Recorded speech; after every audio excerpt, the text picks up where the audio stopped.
Araw-araw tuwing Lunes hanggang Biyernes, alas 5 pa lang ng umaga, ay gising na ang 15 anyos na si Baste at abala na sa paghahanda ng kanyang kariton at pagluluto ng almusal. Pagsapit ng alas 6, ginigising na niya ang kanyang kapatid na si Burnok at ang kanyang lola Trinidad para sabay-sabay silang mag-almusal. Bago mag-alas 7, sabay silang umaalis ng kanyang kapatid. Inihahatid niya muna si Burnok sa eskwelahan nito bago siya tumuloy sa basurahan para mangalakal ng basura. Alis na po kami, Lola. Mag-iingat po kayo rito ah. Huwag niyo pong piliting kumilos kung hindi niyo po kaya. Sige. Mag-iingat kayo mga apo ko. Ingatan mo yung kapatid mo ha. Abay, pagsabihan mo ng maigi at balita ko may mga kumukuha raw ng bata ngayon. Opo, La. Palagi ko naman pong sinasabi kay Burnok yun eh. Babay po, Lola. Sige mga apo, babay. Huwag makulit sa klase ha. Mag-aral ka na mabuti para naman masuklian mo ang paghihirap ng Kuya Basti mo. Opo, Lola. Gagalingan ko po para bibilan po ako ng laruan ni Kuya Basti. Di ba, Kuya? Oo na. Abay, mabuti naman kung ganon. Sige na. Lumakad na kayo at baka mahuli ka pa sa klase. Nang marinig ang sinabing yun ng kanyang lola, ay pinasakay na ni Baste si Burnok sa kariton at umalis na sila.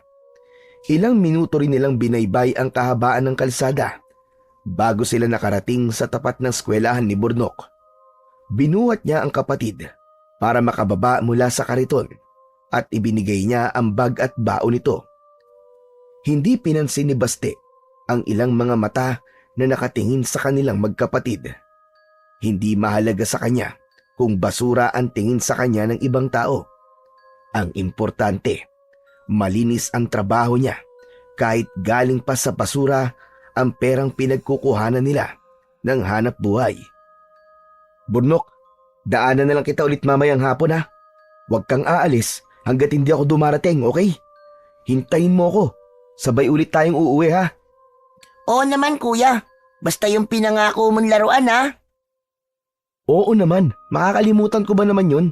Basta ipagdasal mo na makarami si Kuya para mabili ko yung laruan na gusto mo. O sige na. Pumasok ka na at baka mahuli ka pa. Hinintay muna niya na tuluyang mawala sa kanyang paningin ang kapatid na si Burnok bago siya umalis. Malapit nang mag-alas 9 nang makarating siya sa basurahan. Kagad siyang naging abala sa paghahanap ng mga bakal, plastik at bote na pwedeng ibenta. Nang makaramdam siya ng pagkalam ng kanyang sikmura, ay saka lang siya tumigil sa kanyang ginagawa para sandaling kumain. Pritong tuyo at sinangag na kanin ang baon niya ng araw na yon. Dahil kaunti ang baon na pagkain, wala pang kalahating minuto ay tapos na kagad siyang kumain. Binawi niya na lang sa pag-inom ng tubig ang natitirang gutom na kanyang nararamdaman. 5 minuto siyang nagpahinga bago muling sumabak sa init.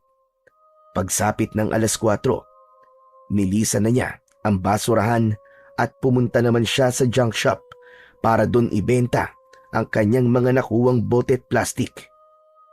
Nang mahawakan ang perang bunga ng maghapon niyang pangangalakal, ay nagtungo naman siya sa palengke para bumili ng ulam at bigas. Saktong alas 5, tinatahak na ni Baste ang daan papunta sa eskwelahan ni Burnok. Bagamat pagod at masakit ang buong katawan, masaya pa rin siya dahil hindi lang pagkain ang kanyang nabili. Nakabili rin siya ng laruan para sa kanyang kapatid. Naabutan niyang hinihintay na siya ni Burnok. Pagdating niya sa tapat ng tarangkaan ng eskwelahan na pinapasukan nito, katulad ng inaasahan, biglang umaliwalas ang mukha ng kanyang kapatid matapos makita ang sasakyang laruan na binili niya. Uy, ayos! Maraming salamat, Kuya Baste! Yay! May laruan na ako! Higit na masaya si Baste kaysa kay Burnok. Masaya siya na kahit papaano ay nabibilan niya ang kapatid ng mga bagay na minsan niya ring pinangarap na magkaroon nung bata pa siya. Walang anuman yon, Burnok. Basta kaya ni Kuya, walang problema. Basta promise mo ha, mag-aaral kang mabuti ha. Kasi yan ang magiging daan para magkaroon ka ng magandang kinabukasan balang araw. Kaya hanggat kaya ni Kuya, pag-aaralin kita. Opo, kuya. Promise. Mag-aaral po ako ng mabuti para po magkaroon na po tayo ng malaking bahay. Tapos, totoong sasakyan na po ang bibilin ko. Hindi na po laruan. Ayos yan. Ang taas masyado ng pangarap mo. Pero para sa akin, basta makapagtapos ka lang, masaya na ako, Burnok. Libre naman po ang mangarap, kuya eh. Kaya tinataasan ko na po. Sa bagay, tama ka. Ako rin naman eh. Pangarap ko magkaroon tayo ng magandang bahay para makaalis na tayo sa ilalim ng tulay. Natatakot na kasi ako eh. Baka bigla na lang gumuho ang tulay at mabagsakan tayo. At isa pa, sa tingin ko, kaya hindi bumubuti ang kalusugan ni Lola dahil marumi ang paligid at mabaho ang hangin na nalalanghap niya. At ikaw rin, hindi ka dapat nakatira sa ganung kapaligiran. Ayos lang naman sa akin yung kuya eh. Ang mahalaga, kasama ko kayong dalawa ni Lola. Yung sinasabi ko sa'yo ha, huwag mong sayangin yung pagkakataon na makapag-aral. Opo, kuya. Hindi na muling nagsalita pa si Baste. Sa halip, nilapitan niya si Burnok at isinakay na sa karton.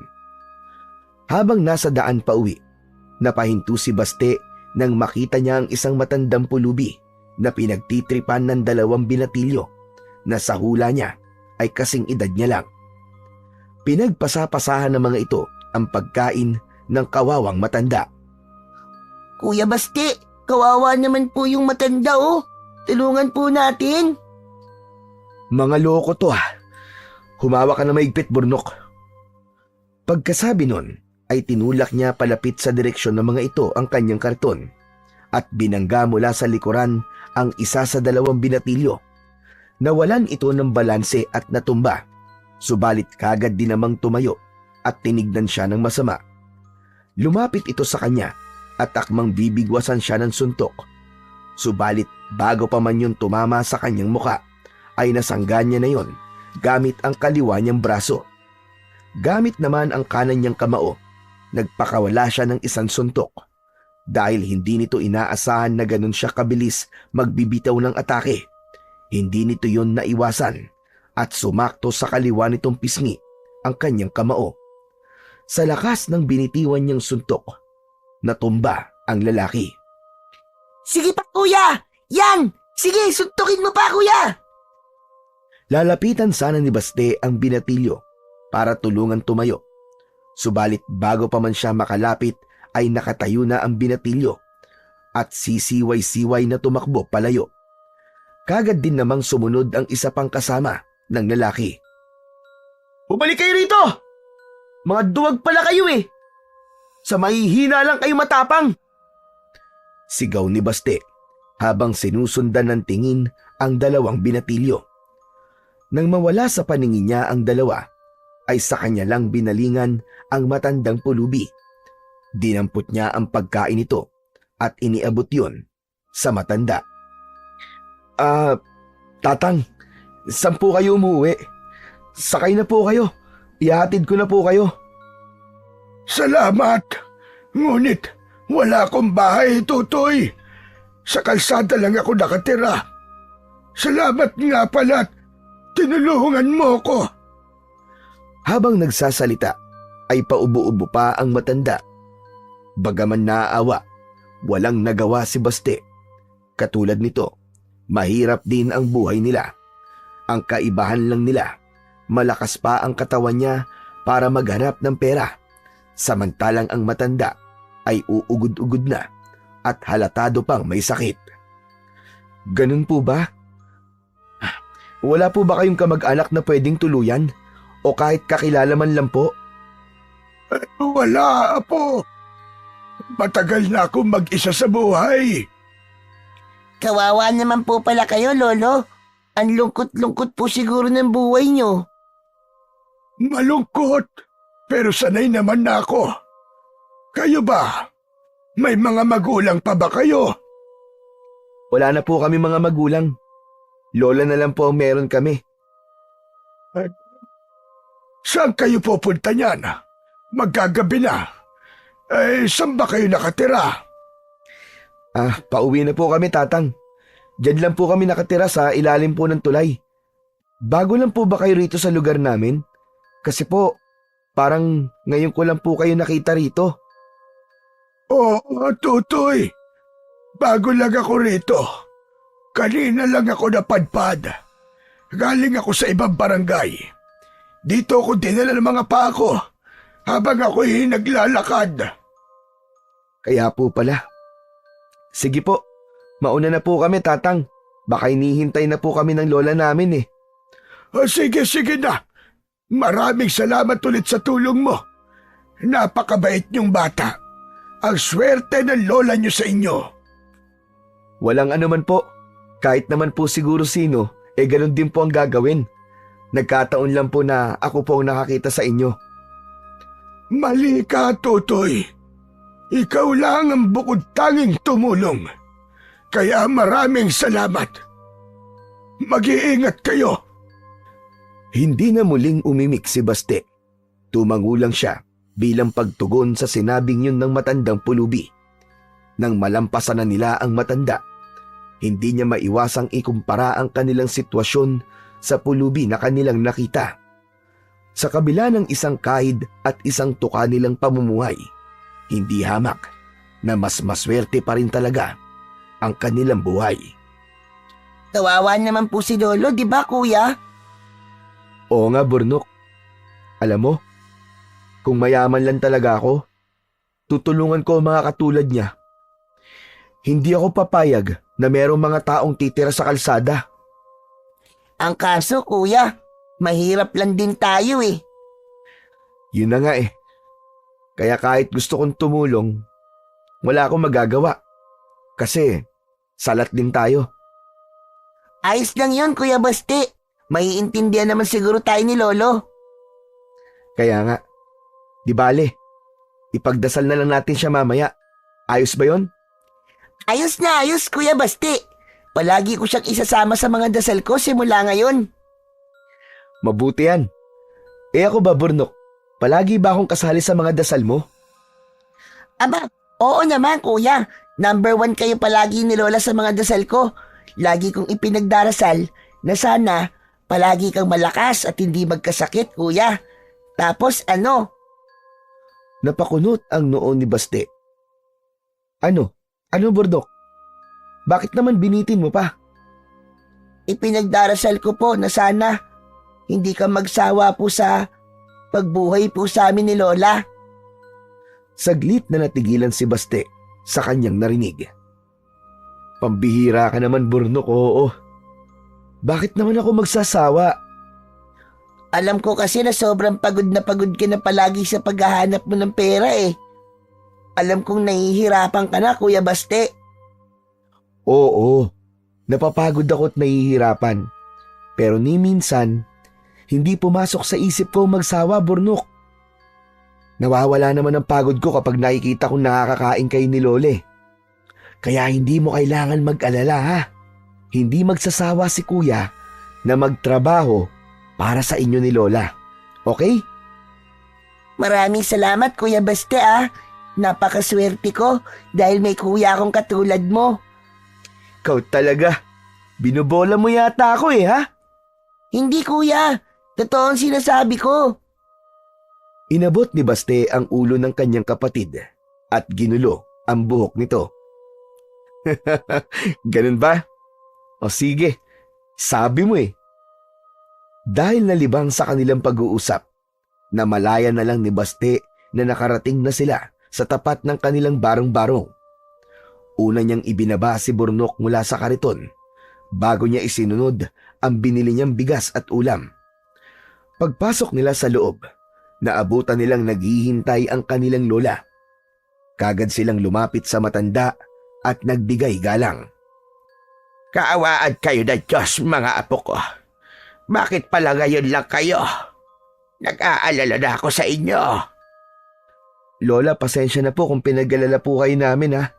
May nangyari lang po kasi sa daan habang pauwi po kami. Aba, ano ba nangyari? Magsasalita na sana si Baste, subalit naunahan siya ng kanyang kapatid na si Burnok. Kasi po Lola, minadaanan po kami matandang pulubi po na pinagtitripan po ng dalawang lalaki. Tapos po, sinuntok po ni Kuya Busti yung isang lalaki. Ayun, bagsak! Ang galing po sumuntok ni Kuya para po siya si Pacquiao. Baste, iho. Totoo ba sinasabi nito kapatid mo ha? Nakipag-away ka? Napakamot sa sariling batok si Baste nang tignan siya ng kanyang lola. Kasi po Lola, tinulungan ko lang naman po yung matanda eh. Nakakaawa po kasi. Hindi ka dapat basta nalang pumapasok sa mga ganyan sitwasyon, apo. Paano kung baliktad ang nangyari? At ikaw o kayo ng kapatid mo nasaktan? Sa susunod, apo, kung kaya mong baliwalain ang sitwasyon, abay baliwalain mo na lang. Hindi nakamamatay ang pag-iwas sa gulo. At isa pa, hindi ka isang bayani. Opo Lola, pasensya na po ulit kung nag-alala po kayo sa amin. Natutuwa ako at meron akong apo na handang tumulong sa kapwa. Pero kayo na lang ang meron ako, mga apo. Kapag napahamak ang isa sa inyo, hindi ko alam ang gagawin ko. Naiintindihan ko po Lola. Hindi na po mauulit. Pasensya na po uli. O siya, magpahinga na muna kayo at magluluto ako. Pagkatapos nilang maghapunan, kagad na pumwesto ang kapatid niyang si Burnok sa tabi ng kanyang lola. Kapag ganon, alam niya na kagad kung ano ang susunod na tagpo. Tumalikod siya sa dalawa at nagtalukbong ng kumot. Pwede ba? Hintayin niyo muna akong makatulog bago kayo magkwentuhan. Sawang-sawa na akong marinig ang pangalan ni Lucio. Ang tinutukoy niyang Lucio ay ang lalaking bida sa kwentong alamat na palaging ikinikwento ng kanyang lola kay Burnok tuwing gabi. At dahil nga gabi-gabi niyang naririnig ang naturang alamat, tanda na niya ang buong kwento. Nung una, interesado rin siyang makinig tuwing nagkikwento ang kanyang lola.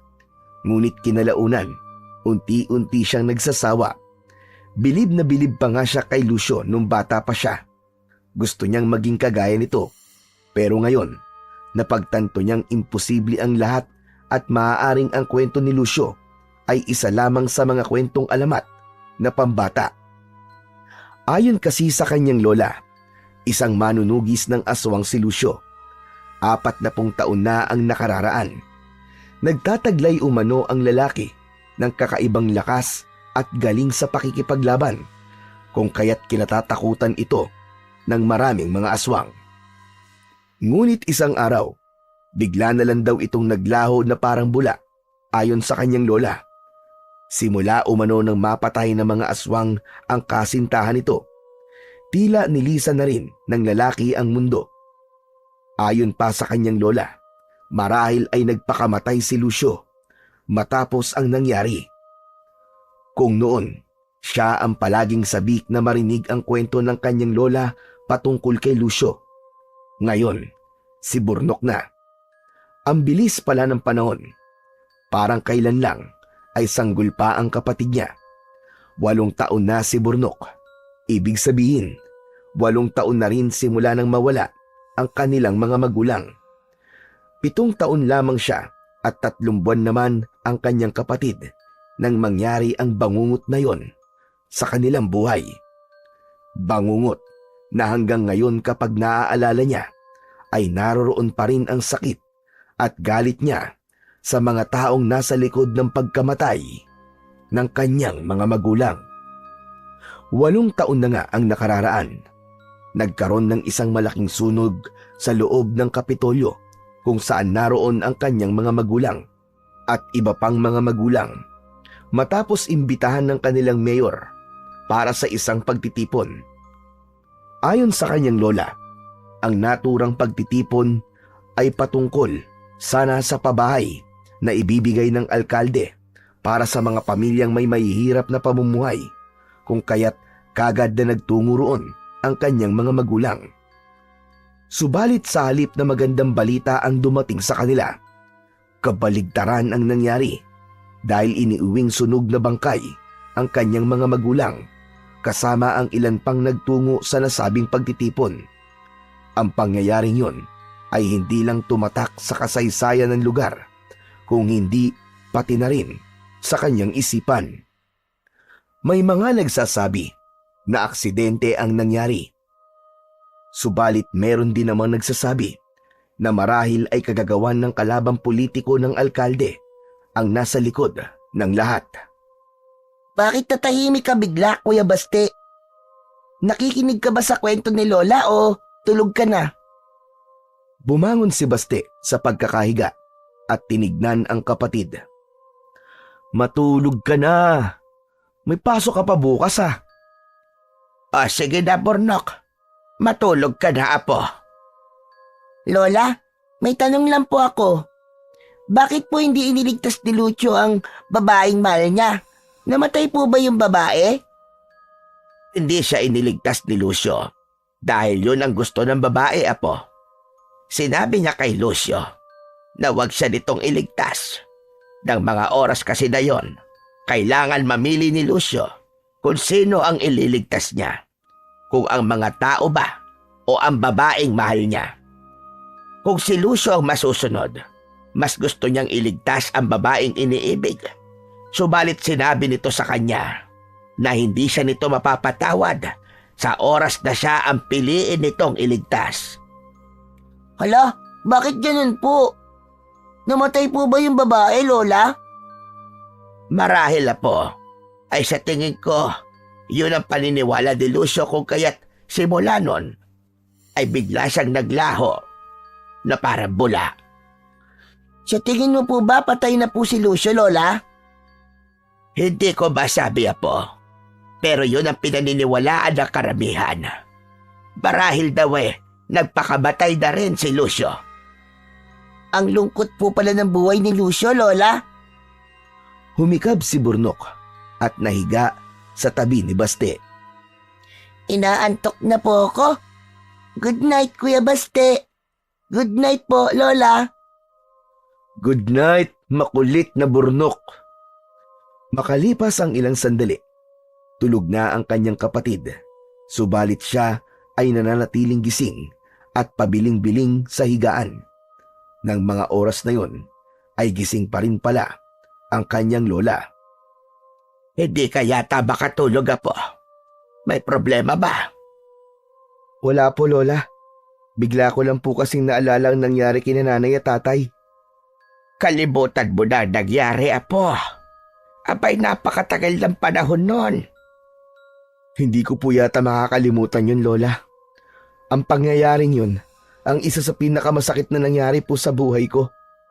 Hanggang ngayon nga po, hindi ko pa rin matanggap na wala na sila. Ako din naman, Baste. May mga pagkakataon na sumasagi pa rin sa isip ko nangyari. Minsan nga napapanaginipan ko pa sila na humihingi ng tulong. Marahil, hindi pa rin matahimik ang kanilang mga kaluluwa.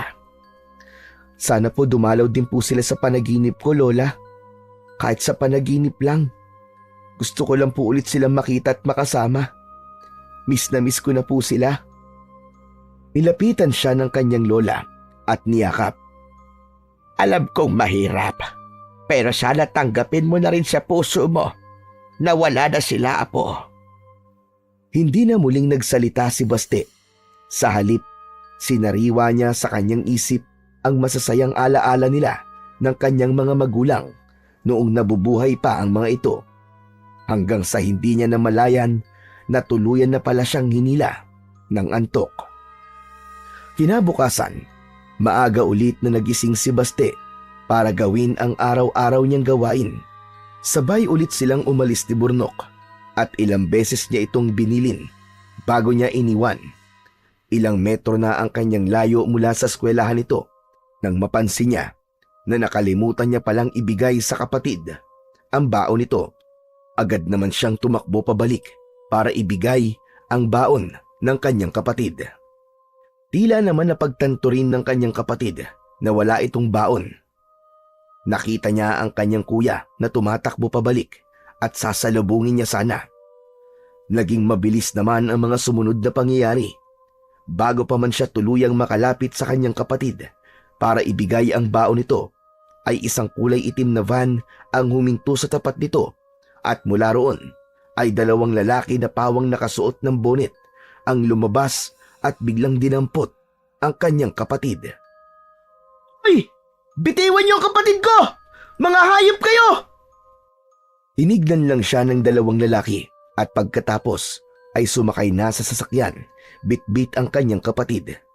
Hinabol niya ang sasakyan hanggat kaya niya, ngunit sa huli ay nanghihina at tinihingal siyang napahinto. Pakiramdam niya ng mga sandaling yon ay kakapusin na siya ng hininga dahil sa sobrang pagod. Sari-saring emosyon ang lumukob sa kanya. Sa huli, natagpuan ni Baste ang kanyang sarili na nasa himpilan ng mga pulis at humihingi ng tulong. Mga katagang balitaan ka na lang namin kapag may nakalap na kaming impormasyon. Ang bukod tanging naririnig niya mula sa hepe ng kapulisan matapos niyang isalaysay ang nangyari. Parang awa niyo na po. Gawin niyo naman po ang lahat para mahanap po ang kapatid ko. Kulang na lang ay lumuhod na si Baste sa pagmamakaawa. Buong araw siyang nanatili sa loob ng himpilan at sa pananatili niyang yon, hindi lang siya ang nag-iisang nagtungo roon para magreklamo ng parehong pangyayari. Bandang 7:00 na ng gabi nang magdesisyon siyang umuwi. Kung hindi niya lang iniisip na baka nag-aalala na ang kanyang lola, ay hindi pa sana siya uuwi. Habang naglalakad pa uwi, patingin-tingin pa siya sa paligid at nagbabaka sakaling muling maispatan ang sasakyan na dumukot sa kanyang kapatid. Pagdating sa kanilang bahay, kaagad na nagsalubong ang mga kilay ng kanyang lola matapos nitong makita na hindi niya kasama si Burnok. Aba, sandali lang, Baste. Bakit nag-iisa ka lang, apo? Nasaan ang kapatid mo si Burnok? Nasaan ang kapatid mo? Sa halip na sagutin ang tanong ng kanyang lola, ay pinagsusuntok niya ang kanilang dingding. Doon niya ibinuhos ang lahat ng emosyong nararamdaman. Galit siya sa mga taong kumuha sa kapatid niya. Subalit mas galit siya sa sarili niya dahil wala man lang siyang nagawa. Tiyak niyang umiiyak na si Burnok ng mga sandaling yon dahil sa sobrang takot. Sigurado siyang paulit-ulit nitong isinisigaw ang kanyang pangalan. Nilapitan siya ng kanyang lola at inawat matapos makitang nasugatan na ang kanyang kamao. Teka lang po, ano ba nangyayari? Bakit ka ba nagkakaganyan? Nasaan ba ang kapatid mo si Burnok? Lola, may kumuha po sa kanya, Lola. Dinukot po siya. Ano ka mo? Dinukot? Paano? Sinong dumukot sa kanya? Hindi ko po namukhaan dahil may takip po sila sa mukha, Lola. At mabilis po naging mga pangyayari. Pasensya na po, wala po akong nagawa. Wala akong kwentang kapatid. Hindi ko man lang siya natulungan. Hindi ko man lang natulungan si Burnok, Lola. Nanlalambot ang mga tuhod na napaupo ang kanyang lola matapos marinig ang kanyang mga sinabi. Ang apo ko. Ang kawawa kong apo. Humagulgol ng iyak ang kanyang lola matapos bitiwan ang mga katagang yon. Nilapitan niya ang matanda at niyakap para pakalmahin. Huwag po kayong mag-alala, Lola. Hindi po ako titigil hanggat hindi na ibabalik sa atin si Burnok. Paano kung hindi na natin siya makita ulit, Baste? Paano kung bangkay na lang natin siyang mahanap katulad ng iba pang mga batang nawawala? Naikuyom ni Baste ang kanyang mga kamao dahil sa narinig. Hindi niya mapapatawad ang sarili niya at ang mga taong dumukot sa kanyang kapatid sa oras na may masamang mangyari kay Burnok. Hindi po ako papayag na mangyari yun, Lola. Hindi ako makakapayag. Alam ni Baste na wala siyang kakayahan para pigilan ang kung anuman ang susunod na mga mangyayari. Subalit ayaw niyang panghinaan ng loob. Ang mabuti pa, Lola, babalik po ulit ako ngayon sa impilan ng mga pulis para alamin po kung may bago na po silang impormasyon. Lola, bukas po ng umaga, pupunta ako kay Kapitan para humingi ng tulong sa paghanap kay Burnok. Kapinapo, baka mapano ka pa sa daan. Bukas ka na lang bumalik sa impilan. Hindi po maaari, Lola. Ayoko po manatili lang dito sa bahay at maghintay sa masamang balita. At isa pa po, hindi rin naman po ako makakatulog dahil sa nangyaring yun. Babalik na lang po ako dito bukas ng umaga. Hindi na hinintay ni Baste na muling tumutol pa ang kanyang lola. Tumayo na siya at lumabas ng kanilang barong-barong. Makalipas ang halos kalahating oras na paglalakad, muli siyang nakabalik sa himpilan ng pulisya. Kaagad siyang nagtanong kung may impormasyon na ba sila kung nasaan na ang kanyang kapatid. At ayon sa nakausap niyang pulis, ay ginagawa na raw umano ng mga ito ang lahat ng kanilang makakaya. Bagamat nakaramdam ng galit dahil sa walang kasiguraduhan na sagot ng lalaking pulis, pinili pa rin niyang maging kalmado. Buong magdamag, nananatiling gising si Baste at hindi alintana ang pagod at puyat na nararamdaman. Maya't maya siya kung magtanong sa mga naroong pulis, subalit paulit-ulit na sagot din ang natatanggap niya. Nang magliwanag na ang paligid, saglit niyang nilisan ang himpilan upang magtungo naman sa bahay ng kanilang kapitan. Kilalang mabait na tao ang kapitan ng kanilang lugar, kaya inaasahan niya na mabibigyan siya nito ng tulong. Magandang araw po, Kapitan. Hihingi po sana ako ng tulong. May dumukot po kasi sa kapatid ko kahapon. Sana po matulungan niyo po akong hanapin siya. Magandang umaga rin naman sa'yo, iho. Namukhaan mo ba kung sino ang kumuha sa kapatid mo? Hindi kasi ikaw ang unang tao na dumulog dito para humingi ng tulong. Kaya dati pa man ay may mga tao na akong lihim na nag-iimbestiga sa nangyayaring pangingidnap dito sa atin. Kung namumukhaan mo ang itsura ng mga kidnapper, mas madali sana natin silang mahanap. Yun na nga po, Kapitan, hindi ko po mamukhaan eh. Nakasuot po kasi sila ng bonnet kaya hindi ko po nakita ang itsura nila. Ganun ba? Yun din ang sinasabi ng mga nagpupunta rito. Kaya medyo nahihirapan ang mga tauhan ko na makakalap ng mga impormasyon. Pero huwag kang mag-alala. Hindi kami titigil sa paghahanap sa kanila. Maraming salamat po, Kapitan. Aasahan ko po ang tulong nyo. Walang anuman, iho. Obligasyon kong makinig at tumulong sa inyo. Bagamat mabigat pa rin ang loob, kahit papano, ay nakaramdam ng konting ginhawa si Baste. Malaki ang tiwala niyang mahahanap nila ang kanyang kapatid sa tulong ng kanilang butihing kapitan. Bago umuwi, muling bumalik sa himpilan ng mga pulis si Baste. Subalit muli, parehong sagot lang ang natanggap niya. Hindi na siya nakapagtimpi dahil sa pakiwari niya'y hindi naman kumikilos ang mga pulis para magkaroon ng solusyon ang nangyari. Ano ba kayo? Puro na lang kayo, ginagawa namin ang lahat ng aming mga kaya. Pero hanggang ngayon, hindi niyo pa rin mahuli-huli mga salarin. Kung dati pa gumawa na kayo ng paraan para mahuli sila, hindi sana nangyari to. Mga wala kayong kwenta! Yun ang mga katagang binitiwan ni Baste bago siya umalis. Wala siyang pakialam kung magmukha siyang walang kagalang-galang sa batas dahil sa ginawa niya. Ang sinabi niyang yun ay resulta lamang sa ipinakita nilang aksyon. Dahil ayaw niyang umuwi na walang dalang magandang balita sa kanyang lola, kung kaya't kung saan-saang iskinita at kalsada pa sumuot si Baste. Sa kanyang walang direksyon na paglalakad, nakarating siya sa parke kung saan may mangilang-ilang pamilya na namamasyal.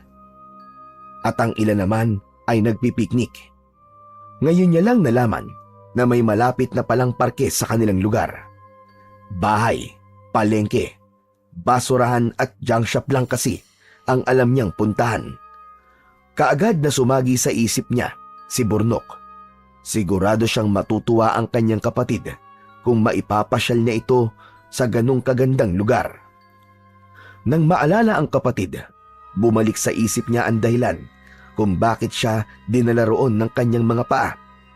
Sa pagmamasid sa paligid, napukaw ang atensyon ni Baste sa isang lalaki na nakasandal sa isang puno. Maya-maya pa ay nakita niya itong naglabas ng candy at inaalok nun ang isang bata. Nang lumapit ang bata, napansin niyang may kung ano pang sinabi ang lalaki at makalipas lamang ang ilang segundo ay humawak naman ang bata rito at sumama. Walang inaksayang minuto si Baste, kagad niyang sinundan ang dalawa. Binilisan niya ang pagtakbo nang makita niyang papalayo na ang dalawa. Tinalunan niya ang lalaki mula sa likuran at sabay silang bumagsak. Iniharap niya ito sa kanya at inundayan ang dalawang magkasunod na suntok sa magkabilaan nitong pisngi at pagkatapos ay sinakal. Hayop ka! Nasaan ang kapatid ko? Saan niyo siya dinala? Bago pa man siya makatanggap ng sagot, ay may humintong van sa tapat nila at mula roon ay isang lalaking nakabonit ang lumabas at may hawak na patalim. Uundayan siya nito ng saksak, subalit bago pa man dumantay sa kanya ang patalim na hawak nito, ay may biglang humarang. Nagulat si Baste nang makita ang matandang pulubi na minsan niya nang tinulungan. Ang matanda ang sumalo ng saksak na dapat ay para sa kanya. Lolo! Tumayo si Baste at naging maagap sa pagsalo ng akmang babagsak na ang matanda. Sinamantala naman yon ng mga kidnapper. Kaagad na bumangon ang lalaking sinuntok niya at mabilis na sumakay matapos alalayan ng isa pa nitong kasama. Bagamat nanghihinayang, mas inuna niyang alalayan ang matandang pulubi kaysa habulin pa ang sasakyan. Habang naglalakad sila, ay hawak-hawak niya gamit ang kanan niyang kamay ang nakasampay nitong braso sa balikat niya, habang ang kaliwa naman niyang kamay ay nakayakap sa bewang nito at tinatakpan ang sugat nito sa tagiliran. Malapit na po tayo, Lolo. Konting tiis na lang po. Pagdating sa kanila, kagad siyang sinalubong ng kanyang lola, pero nasa kasama niyang matanda ang tingin nito. Aba, ano nangyari, Apo? Sino tong kasama mo? Mamaya ako na po sasagutin ang tanong niyo, Lola. Gamutin niyo po muna sugat niya. Tumiretso si Baste sa silid nilang tatlo at inihiga ang matanda sa papag na kawayan. Hinawi niya ang mahaba at puti nitong buhok na tumatabing sa mukha nito bago siya tumayo. Nang lingunin niya ang kanyang lola, ay nakita niya ang pagkabigla sa mukha nito habang nakatingin sa mukha ng matandang pulubi. Bakit po, Lola? Ha? Wala naman, Apo. Nagulat lang ako at nagdala ka ng hindi mo kilala rito sa bahay. Ano pa ang nangyari? Bakit siya may sugat? Lumapit sa matanda ang kanyang lola at sinimulang linisin ang sugat nito. Nakaikwentro ko po kasi kanina yung nangunguha po ng mga bata, Lola. Ako ang dapat na masasaksak, pero bigla po siya sumulpot at tumarang. Aba, ano nangyari, Apo? Nalaman mo ba kung sa dinala ang kapatid mo? Nahuli ba sila? Sunod-sunod na umiling si Baste. Hindi po, Lola, pero wag po kayo mag-alala. Ngayon namumukaan ko na po ang isa sa kanila. Madali ko na po silang mahanap. Sana nga mahuli na sila para makita na rin natin ang kapatid mo. Sobra na talaga ako nag-aalala. Bukas na bukas din po pupunta po ako kay Kapitan para ipaalam po nangyari. Kay Kapitan ko na lang po ipapaubaya ang paghuli sa kanila, Lola. Wala po akong tiwala sa mga pulis. Ikaw ang bahala, Apo. Bakit ka nga pala niya iniligtas? Matagal na ba kayo magkakilala? Ang matandang pulubi ang tinutukoy ng kanyang lola. Hindi po, Lola. Isang beses pa lang po kami nagkita. Natatandaan niyo po ba yung ikinuwento sa inyo ni Burnok na may tinulungan po akong pulubi? Siya po yun, Lola. Baka po gusto niyang bumawi sa akin kaya iniligtas niya po ako. O hindi kaya nakatadhana talaga na pagtagpuin kayo. Hindi ko ito inaasahan. Ang buong akala ko pa naman. Huminto sa pagsasalita ang kanyang lola at tinitigan ang matanda. Napakunot ang noo ni Baste dahil sa kanyang narinig. Ano pong ibig sabihin niyo, Lola? Saka ko na sasabihin na po. Magpahinga ka na muna. Alam kong pagod at puyat ka. Bagamat nagtataka, hindi na muling nagsalita pa si Baste. Lumabas siya sa kanilang silid na nahiga sa upuang kahoy na ginawa niya. Dala ng pagod, kaagad siyang dinalaw ng antok. Kinabukasan, maaga siyang nagising at umalis sa kanilang bahay. Nagpunta siya sa bahay ni Kapitan para ipaalam ang nangyari kagabi. May ipinatawag na tao si Kapitan matapos niyang sabihin na namumukaan niya ang itsura ng kidnapper na nakaengkwentro niya. Habang isinasalaysay niya ang bawat detalye ng mukha nito, ay iginuguhit naman yun ng lalaki. Pagkatapos iguhit, iniharap sa kanya ni Kapitan ang resulta. Ito ba ang mukha ng lalaking nakita mo kahapon? Sunod-sunod siyang tumango matapos niyang makita na kuwang-kuwa nga ng nasa drawing ang itsura ng lalaking nakaengkwentro niya. Siya nga po! Siya nga po yung Kapitan! Kung ganon, ngayong araw din mismo ipapakalat ko sa lugar natin ang mukha ng lalaking ito. Maglalagay na rin ako ng pabuya para marami ang magka-interes na hanapin siya. Ipagbibigay alam ko na rin kay Hepe. Naku, maraming salamat po, Kapitan. Salamat po talaga. Wala yun. Teka, ano nga pala ang pangalan mo? Basti po, Kapitan. Alam mo, Baste, hanga ako sa determinasyon mo na mahanap ang kapatid mo. Nakikita ko sa iyo ang sarili ko. Takot na takot din ako nung nawala sa akin ang mga mahalagang tao sa buhay ko. Siya na lang po kasi ang meron ako, Kapitan. Wala na po kami mga magulang eh. Kasama po sila sa nasawi nung nagkaroon po ng sunog sa Kapitolyo. 8 taong gulang pa lamang po ako nun. Ikinalulungkot ko. Ang aga mo palang naulila sa mga magulang. Pareho tayo. 7 taon lang ako nang mawala ang mga magulang ko. Kaya naiintindihan ko ang nararamdaman mo ngayon. Huwag kang mag-alala. Hahanapin natin ang kapatid mo. Tatanawin ko pong isang malaking utang na loob ang ginawa mong pagtulong sa akin, Kapitan. Sa inyo ko na po ipapaubaya ang paghahanap sa kapatid ko.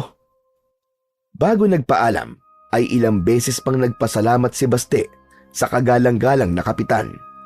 Sa pagbabakasakali na muling maispatan sa paligid ang mga kidnapper, minsan pang nag-ikot si Baste sa kung saan-saan. Nakarating siya sa tabing ilog, kung saan madalas may matagpo ang mga bangkay, at biglang bumundol ang kaba sa kanyang dibdib nang makitang may mga nagkakagulo. Mas lalong lumakas ang kabog ng kanyang dibdib nang marinig niya na may bangkay umano ng isang bata na nakitang palutang-lutang sa ilog. Dahan-dahan siyang naglakad palapit sa mga taong nakikiusyoso at nakipagsiksikan. Bang papalapit ay paulit-ulit siyang nagdarasal na sana mali ang tumatakbo sa kanyang isip. Nang may marinig siyang hagulgol ng isang babae at sumigaw ng anak, ay biglang gumaan ang kanyang pakiramdam. Gayunpaman, nakaramdam pa rin siya ng awa para sa bata at sa nanay ng biktima. Kalunos-lunos ang itsura ng nasabing bangkay at halos hindi niya na yun magawang tignan ng matagal. Sobrang hindi makatarungan ang ginawa nila sa bata. Wakwak ang dibdib nito at kinuha ang puso. Biglang nanghina ang mga tuhod ni Baste dahil sa isiping posibleng ganun din ang kahantungan ng kanyang kapatid. Hanggang makauwi si Baste ay laman pa rin ng kanyang isipan ang nakitang bangkay. Matagal niya nang nababalitaan ang tungkol sa mga batang kinikidnap at natatagpo ang patay, subalit ngayon lang niya nalaman na ganun pala kabrutal. Aba, Baste, bakit parang pinagsakluban ng langit at lupa ang mukha mo, apo? May balita na ba kay Burnok? Wala pa rin po, Lola, pero kumikilos na po si Kapitan para mapadali na po ang paghahanap. Abay, magandang balita yan.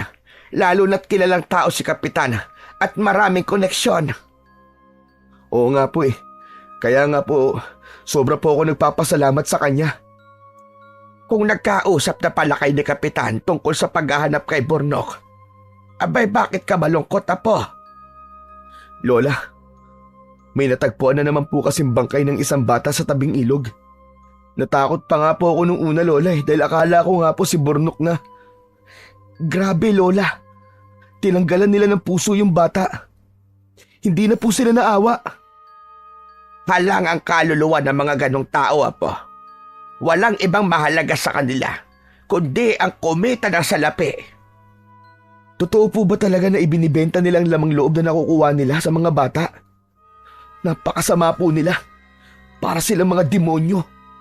Pumapatay sila ng mga walang kalaban-laban para lang sa salapi. Tama ka, Apo. Kaya mahirap puksain ang ganyang krimen. Malaki kasi ang posibilidad na mga kilalang personalidad din ang utak ng sindikato niyan. Kasangkapan lamang nila yung mga nangingidnap. Natatakot po ako, Lola. Paano kung mamaya o bukas bigla na lang nating mabalitaan na wala na nga si Burnok?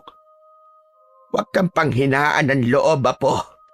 Ngayon ka pa ba mawawalan ng pag-asa kung kailan tinutulungan ka na ni Kapitana? Tama kayo, Lola. Hindi dapat ako mawalan ng pag-asa.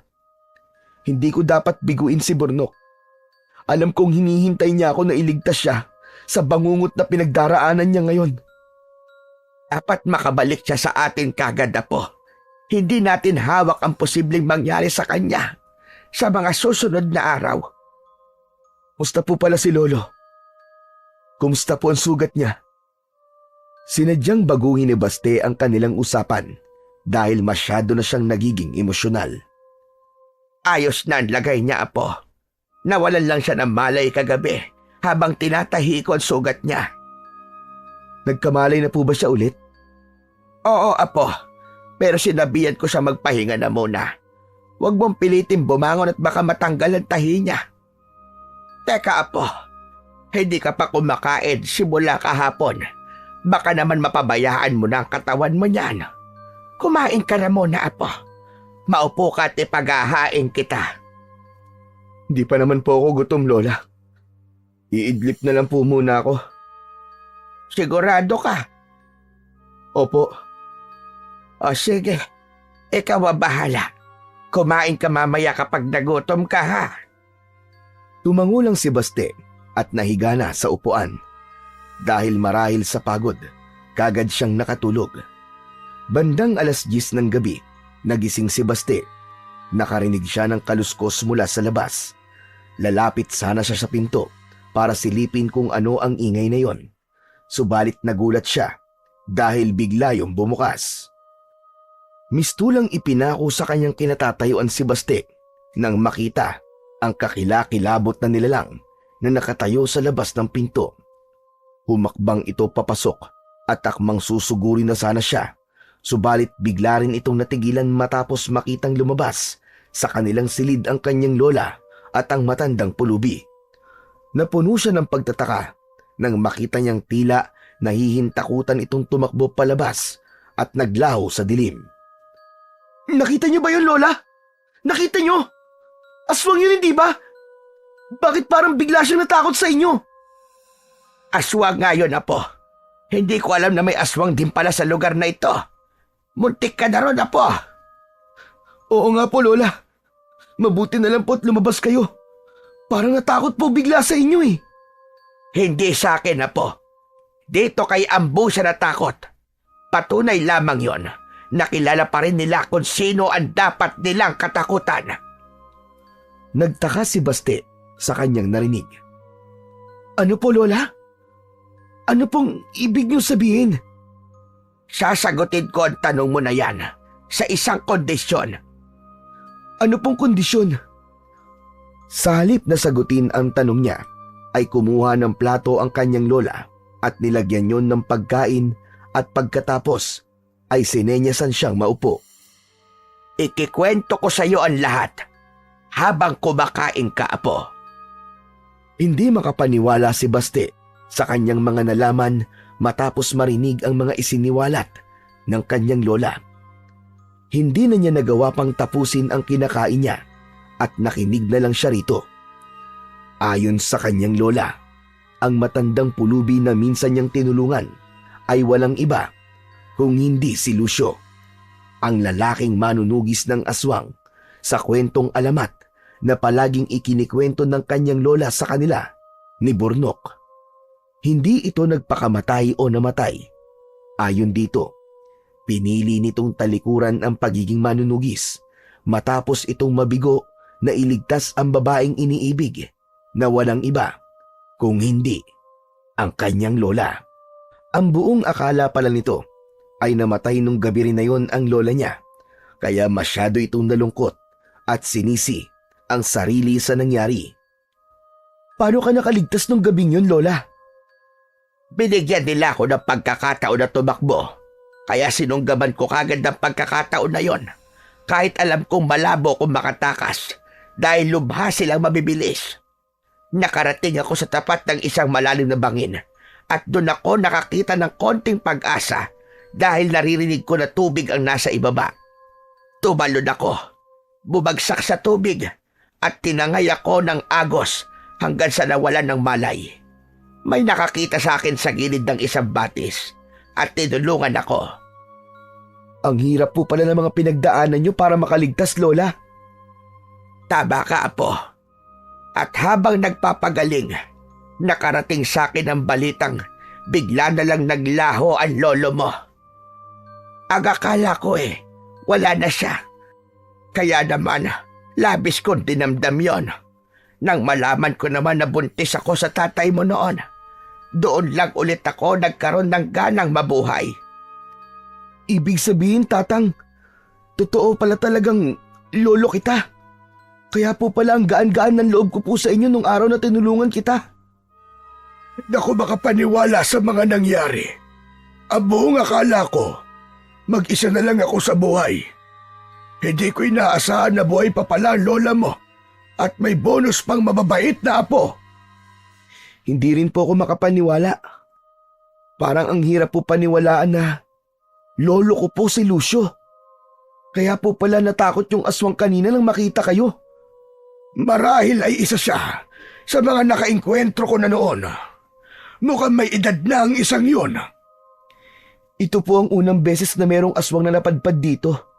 Wala rin naman po kami nababalitaan na merong paghalagalang aswang o nababalitaang may nabibiktima. Nakapagtataka nga kung bakit may biglang nagpakitang aswang. Ano kaya ang ibig sabihin nun? Sigurado ko naligaw lang yon at dito napadpad. Nagkataong ito ang bahay na pinakamadaling mapasok at nasa tagong lugar pa. Kaya marahil dito siya nagtungo. Huwag kang mag-isip ng kung ano-ano, Trinidad. Pero ang mahalaga hindi po siya nagtagumpay na makapambiktima. Kaya siguradong maghahanap po siya ng bagong biktima, Lolo. Lolo, kailangan po natin siyang pigilan. Matagal na akong huminto sa ganyan na po. At isa pa, matanda na ako.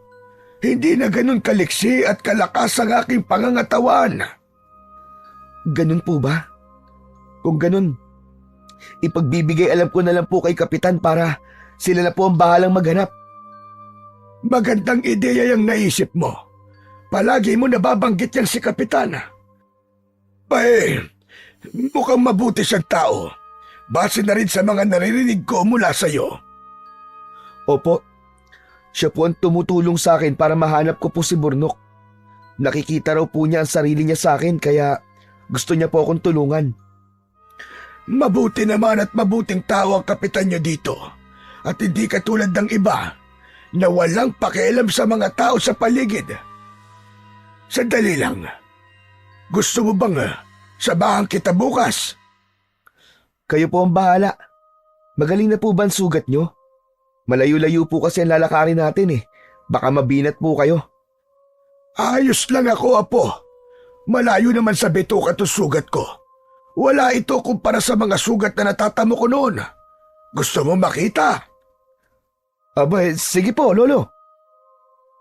Tumayo ang kanyang lolo at iniangat ang suot na damit pang itaas.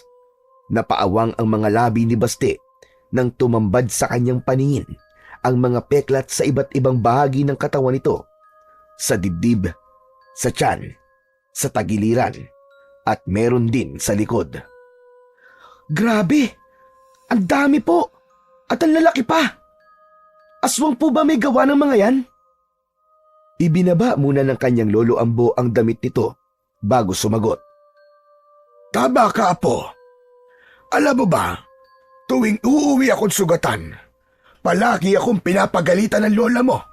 Sinasabi niya sa akin na tumigil na ako sa ginagawa ko dahil baka daw isang araw ay malamig na bangkay na akong uuwi sa kanya. Pero ni minsan na hindi ko siya pinakinggan hanggang sa pati siya ay nadamay. Naiintindihan ko po si Lola. Kahit po siguro ko ganun din po ang sasabihin ko. Lalo na kung nakikita ko po nasasaktan na kayo. Teka, bakit niyo po ba ginustong maging manunugis ng mga aswang, Lolo? Dahil yun ang nakatadhana para sa akin na po. Ang tatay ng tatay ko, ang kauna-unahang manunugis. Sumunod ang tatay ko at ipinasa naman sa akin. Ah, ganun po pala. Sayang at wala po si Burnok. Gustong-gusto niya pong makinig sa mga ganitong kwento eh. Biglang nalungkot si Baste nang maalala ang kanyang kapatid na si Burnok. Tila naramdaman naman yon ng kanyang lolo dahil tinapik siya nito sa balikat. Huwag kang mag-alala, Apo. Mahanap din natin si Burnok. Hindi na muling nagsalita si Baste. Tinignan niya lang ang kanyang lolo at tumango. Ilang saglit na namayani ang katahimikan sa pagitan nila bago yun binasag ng kanyang lola. Inumaga na kayo sa pagkwekwentuhan. Teka, ipagtitimpla ko kayo ng kape. Iniwanan sila ng kanyang lola at pagbalik nito ay may bitbit ng 2 tasang kapeng barako. Inubos lang nila yon bago sila nagpaalam. Sa daan, habang naglalakad, ay patuloy pa rin sila sa pagkwekwentuhan. Tumigil lamang sila nang makarating sila sa kanilang destinasyon. Sinalubong sila ng matandang kanang kamay ni Kapitan at sinabi nitong nagtungo sa tabing ilog ang amo nito dahil may nakapagsabi umano na may bangkay na naman na natagpuan doon. Bigla na namang bumundol ang kaba sa dibdib ni Baste. Matapos marinig ang sinabi ng lalaki, kagad niyang niyaya ang kanyang lolo Ambo na magtungo roon. Pagdating nila sa tabing ilog, nadatnan nila ang ilang taong nagkakagulo. Nakipagsiksikan silang dalawa hanggang sa makarating sila sa pinakaunahan. Natulala si Baste nang tumambad sa kanyang paningin ang naturang bangkay. Bumalik lamang siya sa kanyang wisyo nang may tumapik sa kanyang balikat. Paglingon niya, nakita niya si Kapitan. Nakakalungkot na balita ito. Siya na nga lang ang bukod tanging paraan para mahanap natin ang kapatid mo. Nawala pa.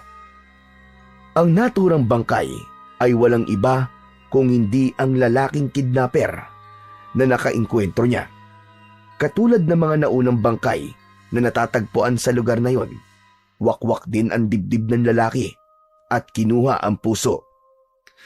Ibig po bang sabihin ito? Malabo ko na pong mahanap si Burnok? Sandali lang, Apo. Huwag ka naman kagad panghinaan ng loob. Aba, may kasama ka pala ngayon, Baste. Sa lolo niya nakatingin si Kapitan. Ah, opo. Si Lolo Ambo nga po pala, Kapitan. Lolo, siya po si Kapitan. Siya ang tumutulong sa akin sa paghahanap kay Burnok. Magandang araw po sa inyo, Kapitan.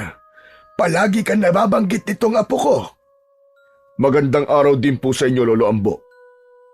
Hindi alam ni Baste kung namamalikmata lang siya dahil nakita niyang tumiim ang mga bagang ni Kapitan habang nakatingin sa kanyang lolo. Sumabay sila kay Kapitan pabalik sa bahay nito at doon nila pinag-usapan ang nangyari sa lalaki. Ilang minuto rin silang nanatili roon bago nagpaalam. Inabawi ko na ang sinabi ko sa iyo, Apo. Hindi pala mabuting tao yang si Kapitan. Mag-iingat ka sa kanya, Apo.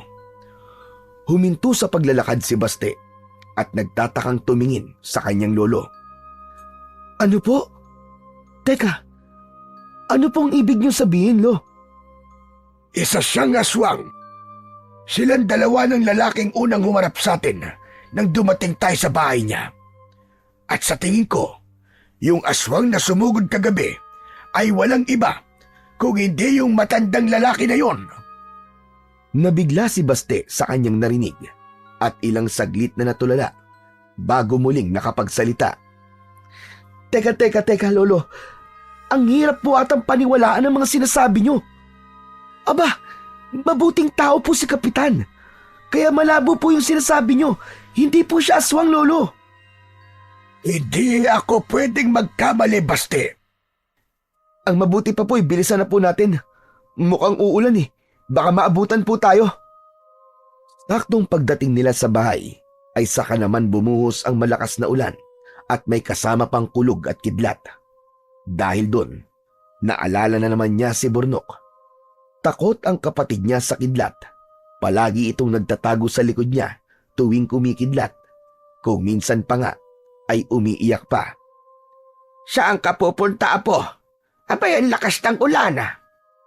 Tanong sa kanya ng kanyang lola nang makita siya nitong tumayo at lumapit sa pintuan. Hahanapin ko po si Burnok, Lola. Yun lang ang naging tugon niya at lumabas na siya. Sinugod niya ang malakas na ulan at hindi alintana ang kidlat. Narinig niyang ilang beses siyang tinawag ng kanyang lola, subalit hindi siya nag-abalang lumingon. Una siyang nagtungo sa himpilan ng mga pulis. Nagbabaka sakaling may magandang balita siyang marinig. Subalit ganun pa rin ang naging tugon sa kanya ng hepe. Sunod siyang nagpunta sa parke, sa palengke at kung saan-saan pa. Sa huli, natagpuan ni Baste ang kanyang sarili sa tapat ng bahay ni Kapitan. Oh, Baste! Aba, napasugod ka, gabi na. Halika, pasok. Bakit ka nagpapaulan? Pasensya na po, Kapitan, kung nandito po ulit ako. Hindi po ba may mga tao kayo na naghahanap po kay Burnok? Gusto ko po sanang tumulong sa kanila sa paghahanap. Hindi nakaligtas sa mga mata ni Baste na tila natigilan ang Kapitan sa sinabi niyang yon. Saglit na namayani sa kanila ang katahimikan bago siya nito sagutin. Sige. Kung iyan ang gusto mo. Maraming salamat po, Kapitan. Sige po, aalis na po ako. Babalik na lang po ako ulit bukas. Malakas pa rin ang ulan at gabi na. Dito ka na lang magpalipas ng buong magdamag. Hindi na po, Kapitan. Baka po kasi nag-aalala po ang lola ko sa akin eh. O sige, ikaw ang bahala. Mag-iingat ka na lamang sa pag-uwi mo. Tangulang ang naging sagot ni Baste at pagkatapos ay tinungo na niya ang pintuan. Pagbukas niya ng pintuan, laking gulat ni Baste nang makitang may aswang na nakatayo roon. Pamilyar sa kanya ang naturang aswang. Ito yung nagtangkang umatake sa kanya. Paglingon niya kay Kapitan Romulo, nakita niyang nakangisi ang lalaki. Teka, anong ibig sabihin nito, Kapitan? Alam mo, Baste, totoo yung sinabi ko sa'yo nung una. Nabilib ako sa determinasyon na meron ka. Pero habang tumatagal, pinapainit mo na ang ulo ko. Dahil sa'yo, nahihirapan na kami makakuha ng mga bata dahil palagi na lang may nag-iikot na mga pulis. Natigilan si Baste sa kanyang narinig. Anong ibig mo sabihin, Kapitan? Humalakak muna si Kapitan bago sinagot ang tanong niya. Ang hina mo naman. Hindi pa ba malinaw sa'yo sinabi ko? Ang ibig ko't sabihin, ako ang nagpapakidnap ng mga bata dito sa lugar natin. Walang iya ka! Walang iya ka, Kapitan! Demonyo ka! Nasaan ang kapatid ko? Ilabas mo si Burnok! Galit na sinugod ni Baste ang Kapitan at sinakal. Subalit kagad niya ring nabitiwan ang lalaki matapos siyang atakihin ng tauhan nito. Napasigaw siya sa sakit sanhi ng mga matutulis nitong mga kuko na bumaon sa kanyang likod. Mong makita ang kapatid mo? Sige, ibibigay ko sa'yo sa isang kondisyon. Nang marinig ang sinabing yun ng kapitan, ay nabuhayan siya ng loob. Lumapit siya rito at lumuhod sa harap nito. Gagawin ko ang lahat. Pakawalan mo lang ang kapatid ko, kapitan. Nakikiusap ako sa'yo. Kung ganon, dalhin mo sa akin ang lolo mo. Si Lolo? Bakit? Huwag ka ng maraming tanong. Kung gusto mo mabawi ang kapatid mo, dalhin mo sa akin ang hayop na matandang yon. Huwag mong subukan magsumbong sa mga pulis kung gusto mo pang makitang buhay ang kapatid mo. Dalhin mo sa akin ang lolo mo. Yun lang ang tanging paraan para magkasama ulit kayo ng kapatid mo. Sige. Payag ako. Dadalhin ko siya sa'yo. Sa susunod na kabilugan ng buwan, hihintayin kita sa gubat. Pumasok ka sa kuweba na makikita mo ron. Tandaan mo, kayo lang dapat dalawa ang makikita kong darating. Sa oras na malaman kung may iba ka pang kasama, hindi mo na makikita ang buhay ang kapatid mo. Paano naman ako makakasiguro na tutupad ka sa usapan at makakalabas kami ng kapatid ko sa kuweba na yon? Marunong akong tumupad sa usapan. Kung magiging masunurin ka, magkakasundo tayong dalawa. Tutupad ako sa usapan. Ibibigay ko sa si Lolo, kapalit ng kapatid ko. Mabuti kung ganon. Sige, makakaalis ka na. Magkita na lang ulit tayo sa gubat. Pagbalik ni Basti sa kanila, ay naabutan niya ang kanyang lola na hinihintay siya. Sa duguan niyang likod kagad tumuon ang atensyon ng matanda. Bihira! Ano yan, apo? Bakit may sugat ka? Ano nangyari?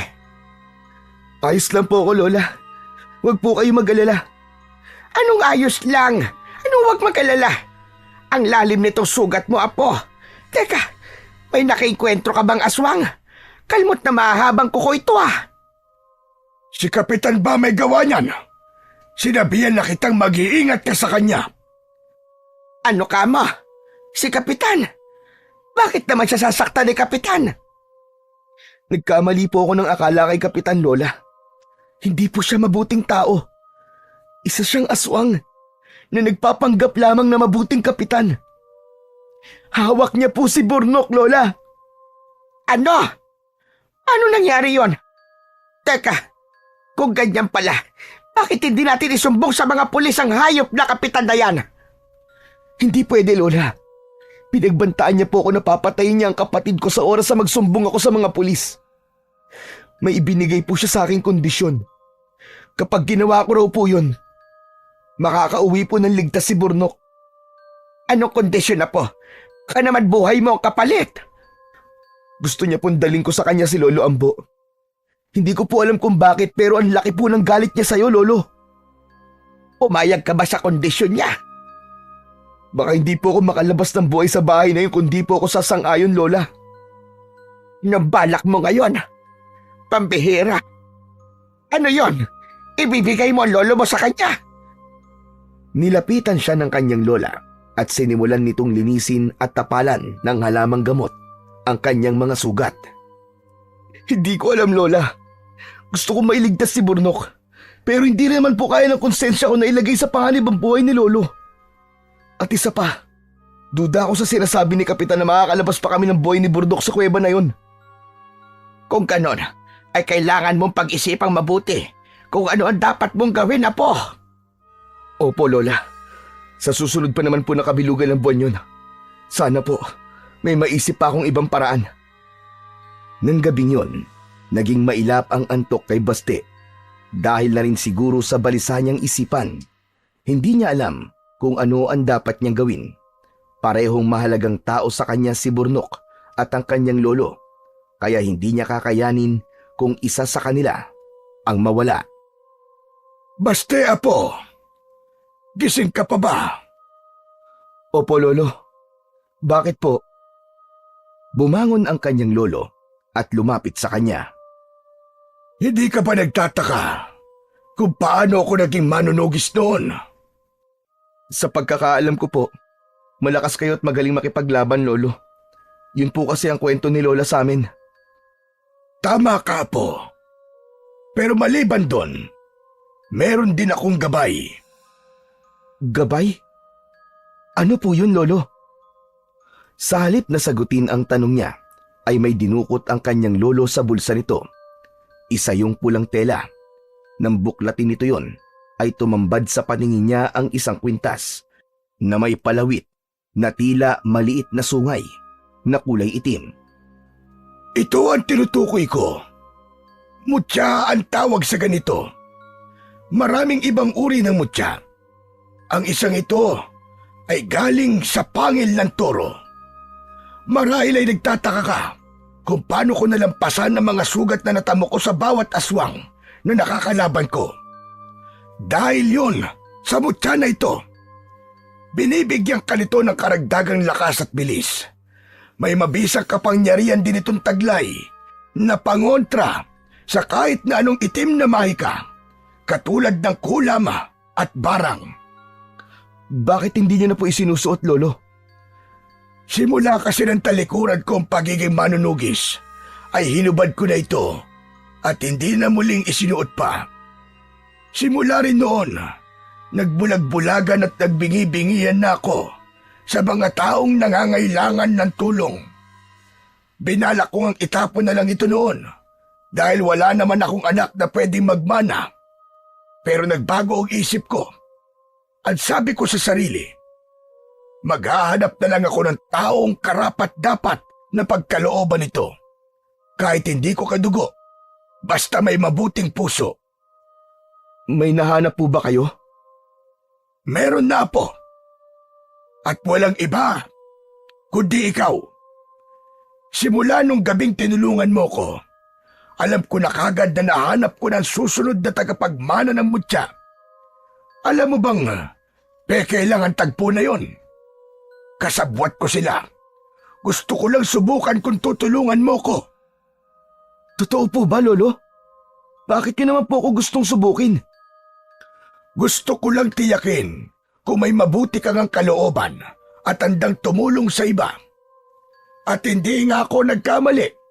Kaya simula noon, ikaw na ang napili kong maging tagapagmana. Ganun po ba? Kapag po ba tinanggap ko yan, ibig sabihin, magiging manunugis na rin po ako ng aswang? Depende sa iyo kung susunod ka sa yapak namin na po. Ako kasi, dumaan talaga ako noon sa matinding pagsasanay bago naging isang ganap na manunugis ng aswang. Bata pa lang ako, sinasanay na ako ni tatay sa pakikipaglaban.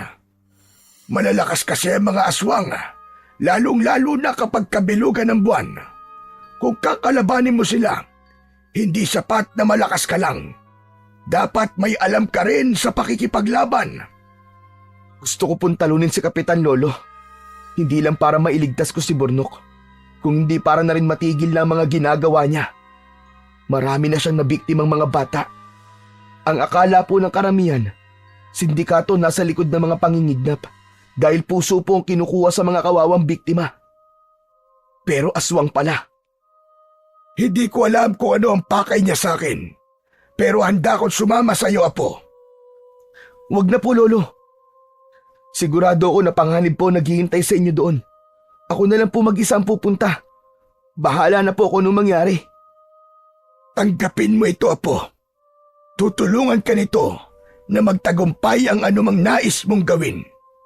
Matanda na ako, kaya ikaw na ngayon ang bago nitong tagapangalaga.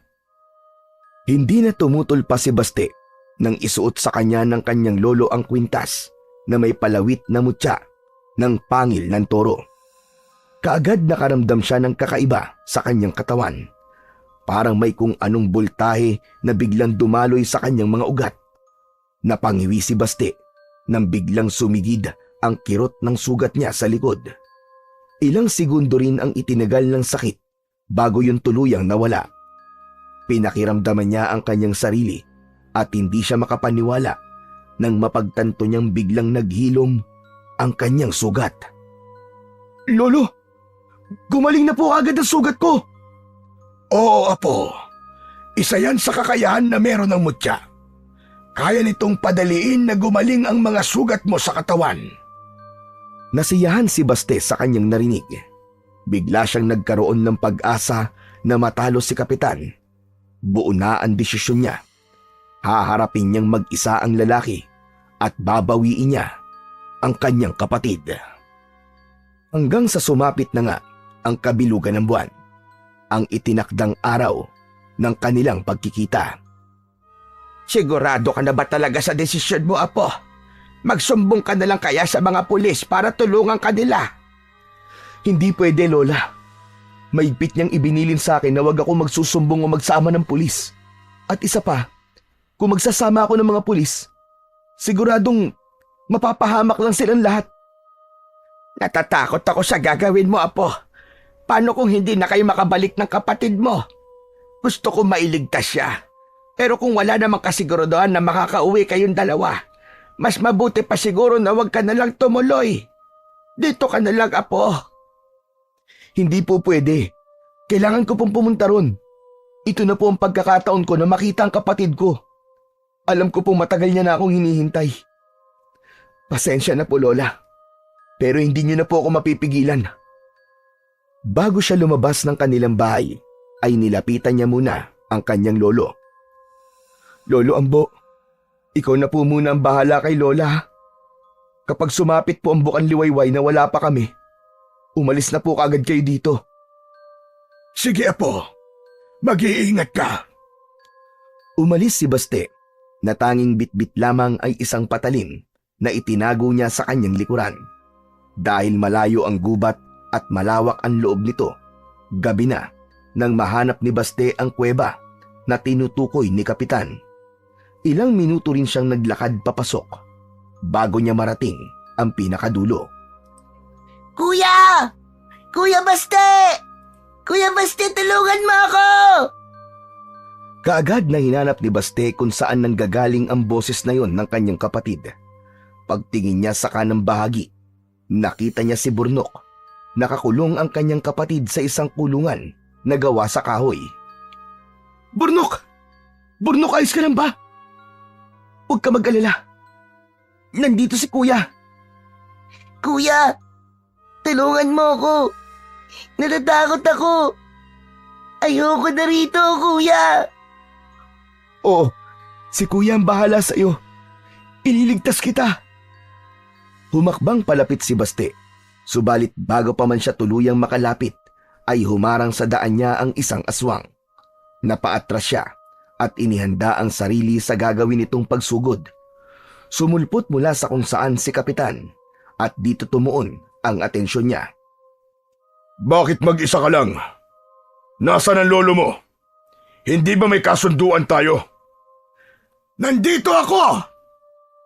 Natigilan si Baste matapos niyang marinig ang boses na yon ng kanyang lolo mula sa likuran. Hindi niya inaasahan na sinundan pala siya nito. Mabuti naman at nandito ka. Alam mo na marahil ang dahilan kung bakit kita pinadala rito.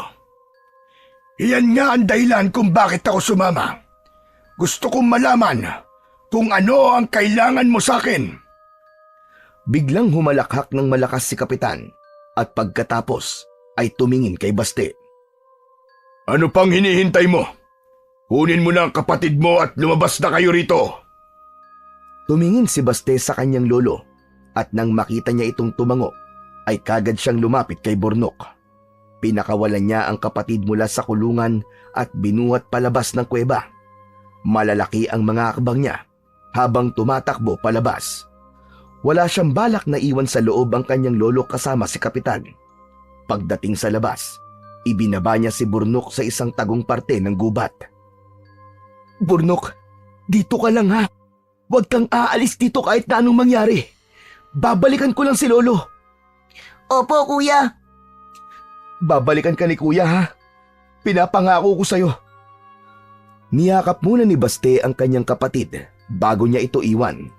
Pagbalik niya sa bukana ng kuweba, sinalubong na siya ng aswang na kanang kamay ni Kapitan. Inilabas ni Baste ang tinatago niyang patalim at naghanda sa pag-atake. Nang sugurin siya nito at biglang sunggaban, ay nagulat siya sa taglay nitong lakas. Hindi niya yun napaghandaan kung kaya't bumagsak siya at napaibabawan siya nito. Gamit ang isa niyang kamay, pinigilan niya ang mukha nito na huwag makalapit upang hindi siya masakmal sa leeg. Ang isa naman niyang kamay ay abala sa pagkapa sa patalim na nabitiwan niya nang matumba siya. Sa halip na patalim, isang bato ang nahawakan ng kanyang kamay. Agad niya yung dinampot at ilang beses na ipinukpok sa ulo ng aswang. Tumigil lamang siya nang malugmok na ito sa ibabaw niya. Itinulak niya ang katawan nito at nagmamadali siyang bumangon. Subalit bago pa man siya makakakbang palayo, ay muli itong nagkamalay at hinawakan siya sa isang paa. Nawalan siya ng balanse at muling natumba. Gamit ang isa niyang paa, paulit-ulit niyang sinipa ang muka ng aswang. Sa kabila ng ginawa niya, hindi pa rin siya nito binitiwan. Nang makita ni Baste ang kanyang patalim sa hindi kalayuan, ay kagad niya yung dinampot at walang pagdadalawang isip na itinarak sa ulo ng aswang. Nang matiyak niyang wala na itong buhay, ay saka lang siya tumayo. Hinugot niya muna ang patalim sa ulo ng aswang at pagkatapos ay mabilis na tumakbo papasok sa loob ng kuweba. Doon, naabutan niya si Kapitan Romulo na sinasakal ang kanyang lolo.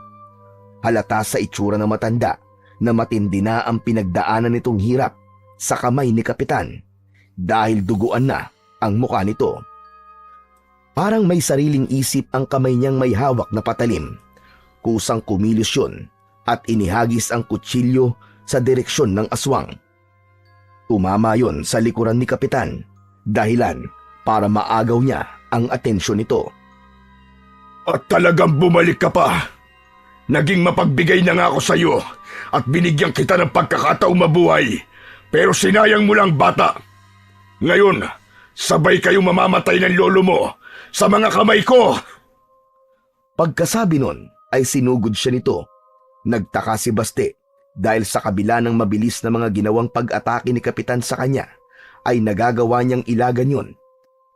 Lahat ng suntok na pinakawalan nito ay wala man lang tumama sa kanya. Tila nahuhulaan niya ang bawat galaw ng mga braso nito. Sa huli, natagpuan ni Baste ang kanyang sarili na nagpapakawala ng isang suntok gamit ang kanan niyang kamao. Saktong pagtama ng kamao niya sa pisngi nito, ay siya rin namang pagdapo ng kamao nito sa kanyang muka. Sabay silang tumalsik na dalawa dahil sa lakas ng puwersa ng mga pinakawalan nilang suntok. Sa kabila nun, ay wala man lang siyang naramdaman sakit na siya niyang ipinagtaka.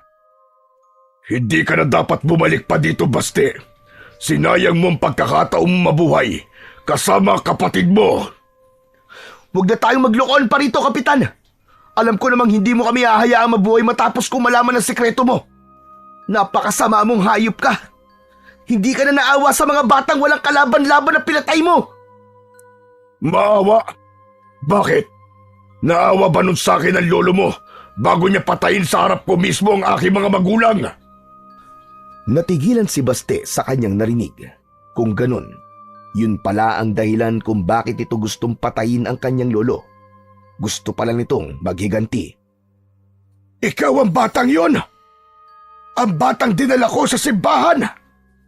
Oo, tama ka, tanda. Ako ngayon. Mabuti naman at natatandaan mo pa pala ako. Ang akala mo siguro, porkit sa simbahan mo ko iniwan, ay mababago mo na ang kapalaran ko. Naawa ako sa inon, kaya hinayaan kitang mabuhay at magkaroon ng bagong landas na tatahakin. Kung alam ko lang, natatahakin mo ang landas na ito. Sana'y tinapos na rin kita noon pa. Sana ngayon na lang ang ginawa mo, tanda. Alam mo bang nagbistulang bangungot sa akin na nangyari na yun? Walang gabi na hindi ko napapanaginipan. Kaya nangako ko sa sarili ko na ipaghihiganti ko sila. Alam mo ba kung bakit kumukuha ko ng mga bata at pinapatay? Dahil gusto kong maramdaman ng mga magulang nila ang sakit na naramdaman ko noong nawalan ako ng mga magulang. Dahil sa mga pinagagagawa mo, pinatunayan mo lang lalo na dapat lang talaga na alisin sa mundo mga katulad nyo. Kung may dapat mang sisihin dito, Yun ay walang iba kundi ang lolo mo. Siya ang punot dulo ng lahat. Kung hindi niya pinatay ang mga magulang ko, hindi sana ako nagkaganito. Tama na! Tama na, Kapitan! Kahit na ano pang sabihin mong hayop ka, hindi na nun mababago ang katotohanan na masama kang tao! Pagbabayaran mo ang lahat! Sa halip na matakot sa sinabi niya, ay humalakhak lang ito.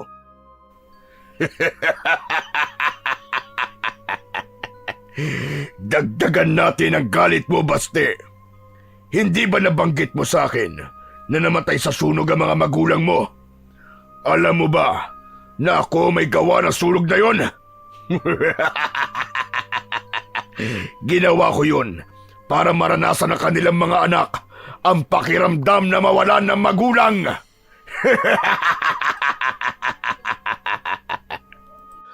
Nanginig ang mga kalamnan ni Baste dahil sa sinabing yun ni Kapitan. Pakiramdam niya ay umuusok ang ilong niya sa tindi ng galit na kanyang nararamdaman.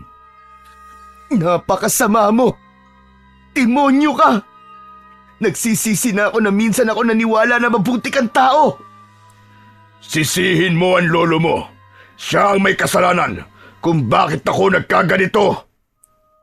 Tumahimik ka! Pagbabayaran mo ang lahat ng kasamaang ginawa mo! Hindi ako papayag na makalabas ka ng buhay sa gubat na to!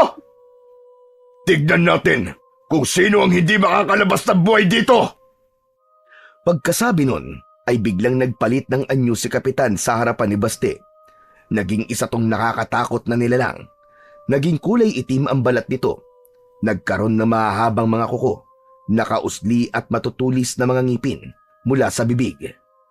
Humaba rin at naging kulay puti ang buhok nito at kulay pula naman ang mga mata na animoy nagbabaga sa dilim. Ibang-iba ang itsura nito sa karaniwang aswang na alam niya. Pagkatapos nitong magpalit ng anyo, binalingan nito ang kanyang lolo. Muling hinawakan sa leeg at pagkatapos ay ibinalibag. Naging maagap naman si Baste sa pagsalo sa katawan ng kanyang lolo upang hindi ito tumama sa matigas na dingding ng kuweba. Ganun pa man, nasaktan pa rin ang matanda at sumuka ng dugo. Mag-iingat ka sa kanya, Apo. Isa siyang gabunan. Higit siyang malakas kumpara sa mga karaniwang aswang. Ipinaba muna ni Baste ang kanyang lolo Ambo sa isang tabi bago siya nagsalita. Ako na pong bahala sa kanya, lolo. Kung kaya na po ng katawan niyo, tumakas na po kayo habang may panahon pa. Nasa labas lang po si Burnok. Isama niyo po siya. Hindi, Apo. Hindi kita maaaring iwang mag-isa. Ang mabuti pa, ikaw ang tumakas. Ako lang naman ang kailangan niya. Magsasalita sanang muli si Baste, subalit naudot yun dahil biglang sumulpot sa tabi nila si Kapitan Romulo. Tumayo si Baste at itinago sa kanyang likuran ang kanyang lolo. Nang umatake sa kanila ang aswang gamit ang matutulis nitong mga kuko, ay naging maagap naman sa pagdepensa si Baste. Nagawa niyang sanggain ang mga pag-atake nito. Habang ginagawa niya yon, lihim siyang namamanga sa kanyang sarili dahil nahuhulaan niya kung saan dadapo ang kamay nito, kaya naaagapan niya yung sanggain. Nagtagal ng ilang minuto ang pagtatagisan nila ng bilis bago huminto sa pag-atake si Kapitan Romulo at umatras. Nang muli itong sumugod, ay naging doble pa ang bilis nito sa pag-atake. Mistulang kidlat sa bilis at halos hindi niya namamalayan na dumadaan na pala sa kanyang balat ang matutulis nitong mga kuko. Napaluhod siya nang atakihin siya nito mula sa likuran. Bagamat nararamdaman niya na mabilis na naghihilom ang kanyang mga sugat, hindi niya pa rin maiwasang manghina. Biglang sumulpot sa kanyang harapan si Kapitan Romulo at sinakal siya nito gamit ang dalawang kamay.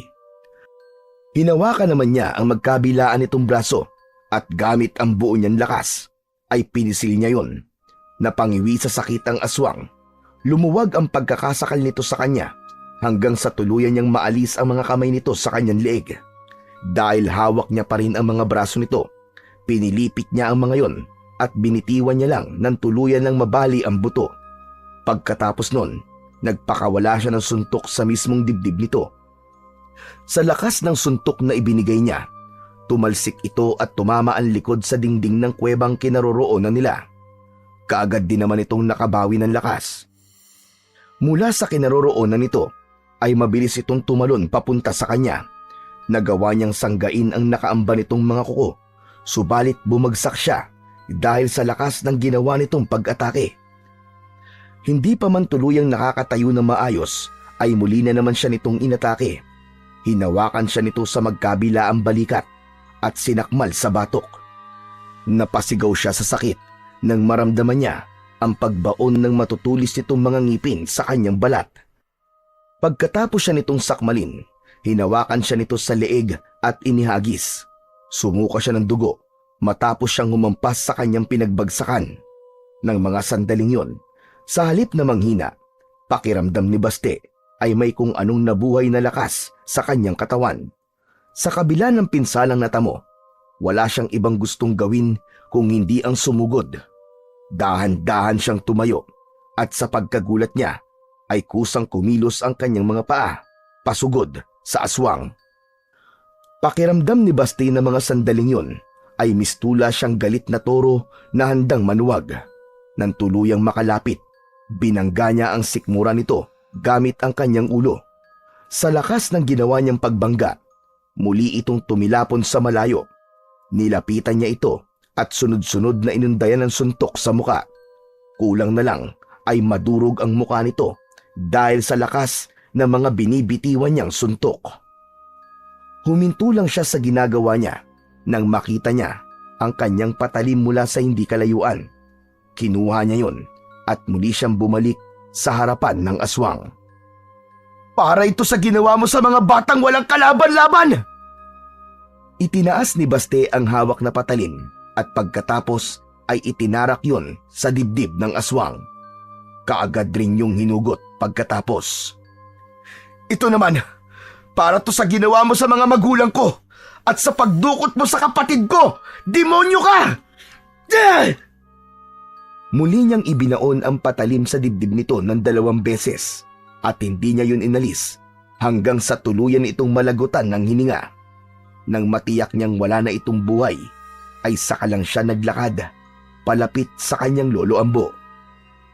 Lolo Ambo, kaya niyo po bang maglakad? Nang tumango ang matanda, ay tinulungan niya itong makatayo at inalalayang maglakad palabas ng kuweba. Agad nilang tinungo ang kinaroroonan ni Burnok at kagad siya nitong niyakap nang makita siya. Uuwi na ba tayo, kuya? Gusto ko na pong umuwi. Gusto ko na pong makita si Lola. Oo, Burnok. Uuwi na tayo. Makakauwi ka na. Magkakasama-sama na tayo ulit. Binuhat ni Baste ang kanyang kapatid at nagsimula na silang maglakad palabas ng gubat. Bakit pala kasama mo si Lolo, kuya? Siya yung pulubing tinulungan mo noon, di ba? Mahabang kwento, Burnok. Saka ko na lang ikikwento sa'yo. Ang mahalaga ngayon, ligtas ka na. Siguradong matutuwa si Lola kapag nakita ka niya. Salamat, kuya. Alam kong darating ka para iligtas ako. Oo naman. Hindi ako papayag na may masamang mangyari sa'yo. Kapatid kita eh. Nang mga sandaling yon, walang paglagyan ng saya si Baste. Masaya siya dahil nailigtas niya ang kanyang kapatid. At higit sa lahat, masaya siya dahil sa wakas ay nagkaroon din ng hustisya ang pagkawala ng kanyang mga magulang. Pagdating nila sa bahay, kagad silang sinalubong ng kanyang lola. Bakas sa mukha ng matanda ang saya nang makita silang tatlo. Burnok! Burnok, apo ko! Salamat naman sa Diyos at ligtas ka! Nakauwi kayong tatlo ng ligtas! Maraming salamat po, Panginoon! Kaagad na kinanlong ng kanyang lola si Burnok. Habang pinagmamasdan ng dalawa, biglang nangilid ang kanyang mga luwa. Lumapit siya sa mga ito at nakiyakap na rin. Makalipas ang 1 linggo, balik eskwela na ulit si Burnok. Katulad ng dati, hatid sundo niya pa rin ang kapatid. Sinasadya niyang umalis ng maaga sa tambakan nang sa ganon ay mauna siyang maghintay sa labas ng eskwelahan nito. Bagamat wala na siyang nababalitaang may nangunguha ng bata, ayaw niya pa rin maging kampante. Isang hapon, habang pauwi, ay may humarang sa kanila na 2 binatilyo. Pamilyar sa kanya ang muka ng mga ito. Kuya Baste, hindi ba sila yung nambubuli nun kay Lolo Ambo? Baka gusto ulit nilang masaktan. Ako nang bahala, Burnok. Mga tol, alam ko na ang totoo. Sinabi na sa akin ni Lolo Ambo. Pasensya na kayo kung may nasaktan man ako sa inyo nun. Isa sa 2 binatilyo ang nagsalita. Humingi rin ng pasensya at sinabing kalimutan na lang nila ang nangyari. Bago umalis ang 2, ay nakipagkamay pa siya sa mga ito. Sayang naman kuya. Akala ko makakakita na naman ako ng bakbakan eh. Tawa si Baste sa sinabing yun ng kanyang kapatid. Ikaw talaga, puro kakalokohan. Pagkasabi nun ay ginulo niya ang buhok ng kanyang kapatid bago siya muling bumalik sa pagtutulak ng kariton. Ilang minuto pa ay nakarating na sila sa kanilang bahay. Lola! Lolo! Nandito na po kami! Lumapit sila sa 2 matanda at sabay silang nagbigay ng galang. Magsimba po tayong lahat bukas, Lola. Ang tagal na po nating hindi nakakapagsimba eh. O sige apo, mabuti naman at naisipan mong sabihin yan. Tapos, pasyal din po tayo sa parke pagkatapos. Siguradong magugustuhan po doon ni Burnok. Kaagad na nagtatatalon sa tuwa ang kanyang kapatid matapos marinig ang sinabi niya. Ano? Mamamasyal tayo? Yay! Salamat kuya! Salamat talaga! O basta Burnok bawal magturo. Ikaw pa naman, bil mo ko nun, bil mo ko niyan. Alalahanin mo, wala tayong perang pambili. Opo kuya, hindi po ako magpapabili. Kinabukasan, tulad na napag-usapan, nagsimba muna sila bago nagtungo sa parke. Tuwang-tuwa ang kanyang kapatid nang makita ang iba't ibang palaruan na nandun. May padulasan, merong siso, may duyan at kung ano-ano pa. May ganito na palang pasyalan dito sa lugar natin. Abay ngayon ko lang to nalaman Oo nga po, Lole.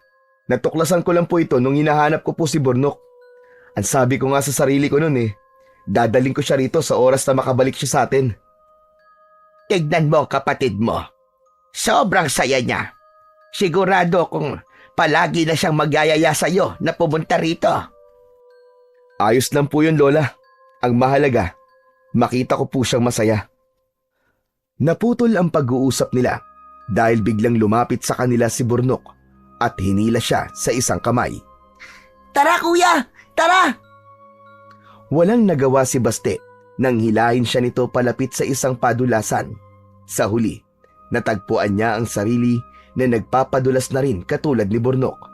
Marami pa silang sinubukan laro pagkatapos hanggang sasabay silang sumuko ng dahil sa pagod. Gusto mo ba nun, Burnok? Tanong niya kay Burnok nang mapansin niyang pasulyap-sulyap ito sa nagtitinda ng sorbetes. Hindi na po kuya. Bawal ako magturo, di ba? Tig-10 lang naman yan Halika, bili tayo. Sigurado ka kuya? Sa halip na sagutin ang tanong nito, ay hinawakan niya ang isa nitong kamay at hinila. Bakas ang tuwa at pagkatakam sa mukha nito nang iabot ng tindero ang sorbetes. Gusto mo kuya? Sunod-sunod siyang umiling kahit pa natatakam din siya. Lumapit sila sa kinaroroonan ng 2 matanda at naupo sila sa tabi ng mga ito.